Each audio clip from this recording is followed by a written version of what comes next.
J'étais rapidement tombée endormie, profondément endormie au pays des rêves lorsque Barney, mon chien, m'a réveillée. Au début, je l'ai ignoré. Mes yeux piquaient et le réveil indiquait 3 heures du matin. Il était bien trop tôt pour avoir envie de se lever, mais il insistait. Il ne faisait pas qu'aboyer, il faisait également des allers et retours depuis la porte, comme s'il voulait que je le suive. J'ai fini par abandonner, mais uniquement afin de le faire taire et pouvoir me replonger dans mon lit.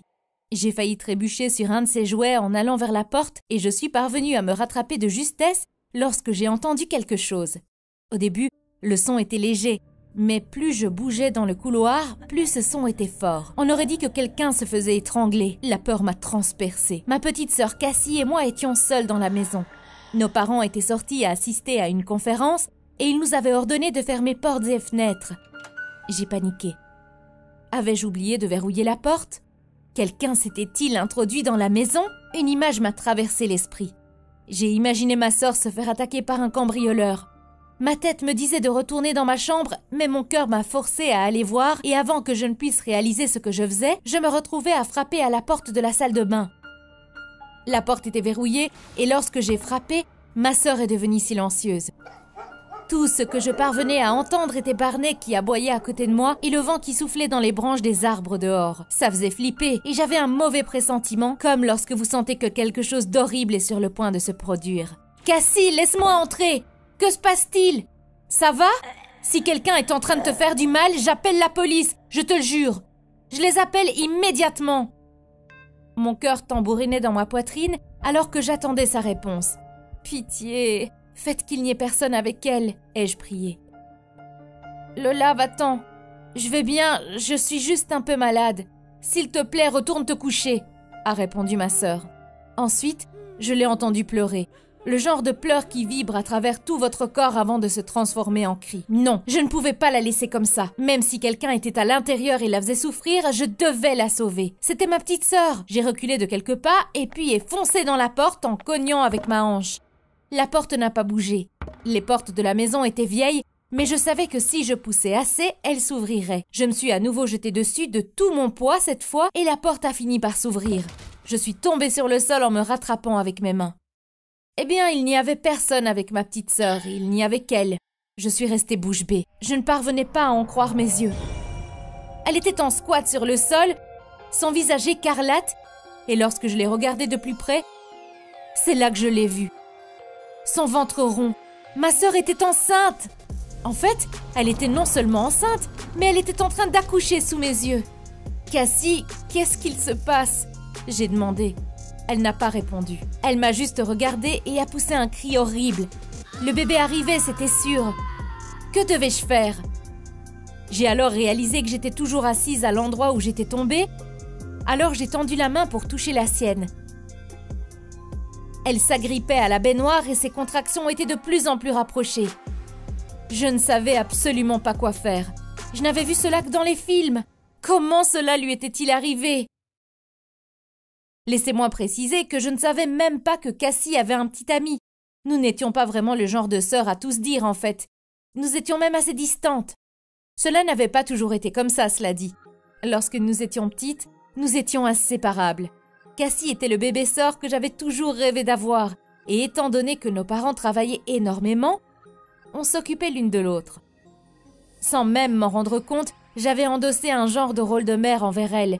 Je faisais toujours ses cheveux et l'aidais toujours avec ses devoirs. Nos parents étaient tous les deux des avocats réputés qui consacraient quasiment tout leur temps à leur carrière.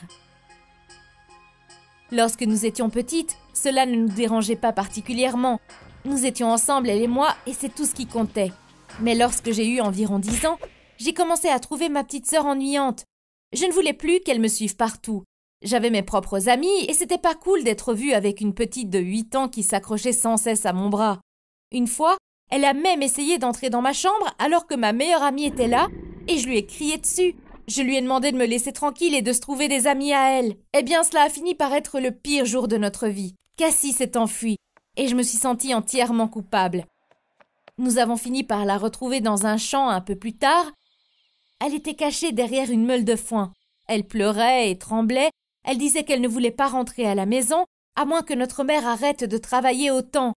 Jusque-là, je n'avais pas réalisé à quel point nos parents travaillaient. Notre vie était comme ça, et ça nous semblait normal.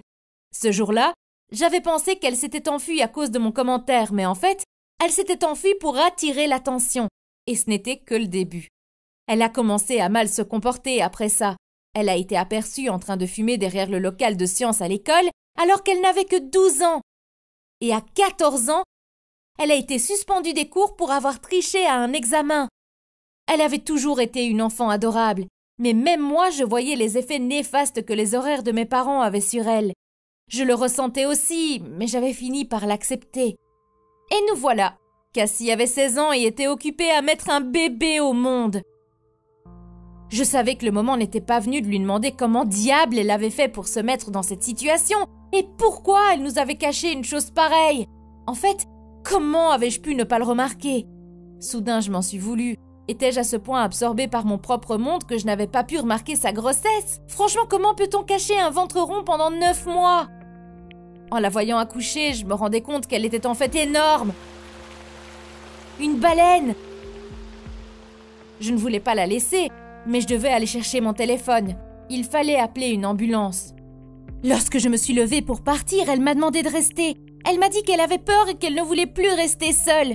Je lui ai dit que l'ambulance serait là d'une minute à l'autre, et c'est à ce moment-là qu'elle a écarquillé les yeux en me suppliant de ne pas les appeler. Elle riait ou quoi? Nous avions besoin d'un docteur le plus rapidement possible. Je me suis levée pour partir. Je devais passer cet appel. Mais il était trop tard.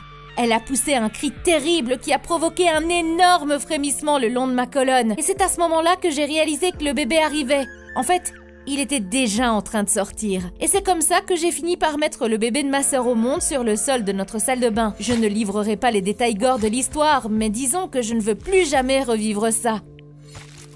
Souvenez-vous que pendant toute la scène, Barney courait dans tous les sens en aboyant comme un malade. Je suis sortie appeler une ambulance, et alors que je sortais passer l'appel, j'ai entendu frapper à la porte. C'était le milieu de la nuit. Qui cela pouvait-il bien être?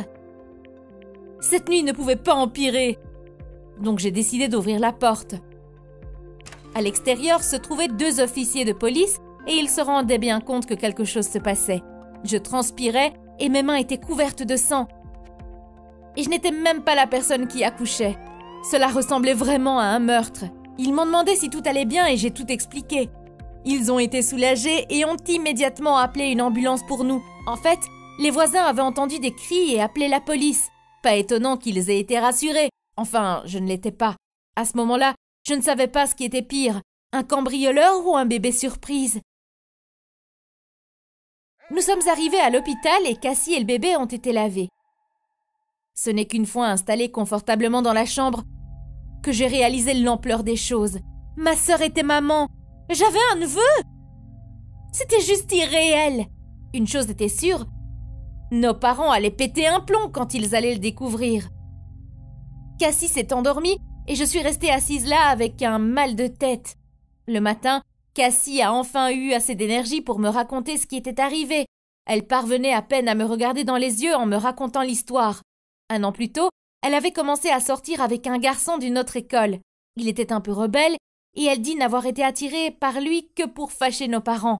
Elle l'avait fait pour attirer l'attention et elle n'était tombée enceinte que par accident. Elle ne voulait pas me dire qui était le mec, même lorsque j'ai exigé de connaître son nom.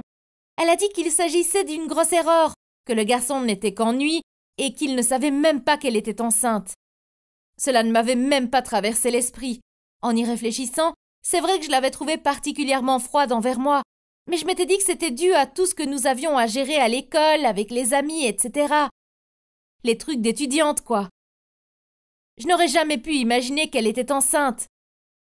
Je lui ai demandé ce qu'elle voulait faire. Nos parents allaient évidemment le découvrir, étant donné qu'elle n'avait que 16 ans.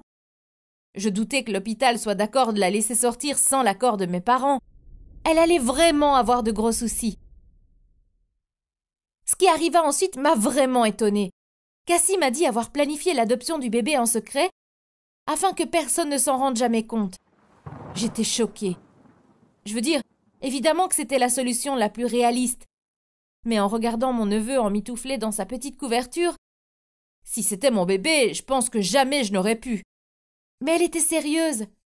Elle m'a dit qu'elle avait déjà préparé les papiers et qu'il y avait déjà quelques familles qui étaient intéressées, que c'était comme si c'était déjà fait.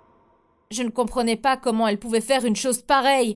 Après le petit déjeuner, une infirmière est venue et a dit à ma sœur qu'il lui restait 1 heure à passer avec son fils et qu'ensuite il serait amené pour rencontrer ses parents adoptifs. Quoi? Comment cela pouvait-il déjà se passer? Ma sœur semblait sous le choc. Après que l'infirmière soit sortie de la pièce, ma sœur a réalisé ce qu'elle allait faire. Et cela l'a choquée. Elle était inconsolable. Je l'ai prise dans mes bras alors qu'elle pleurait sans s'arrêter. Elle n'a rien dit, mais je sentais qu'elle regrettait déjà ce qui allait se passer.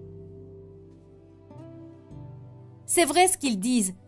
Lorsque l'on tient son bébé pour la première fois, il est impossible de faire marche arrière. C'est un genre d'amour instantané. J'étais désolée pour ma sœur. J'aurais aimé faire quelque chose pour lui venir en aide. Après qu'ils aient emporté le bébé, on aurait dit que ma sœur venait de perdre une partie d'elle-même.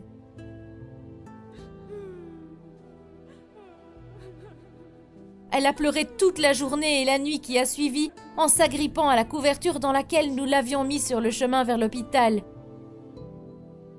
La seule chose qu'elle ait pu dire sur la journée était « Je regrette, Lola. Je veux le récupérer. C'est mon bébé. S'il te plaît, aide-moi. Aide-moi. Je ne peux pas vivre sans lui. » Je ne supportais pas de la voir comme ça. Je devais faire quelque chose, n'importe quoi.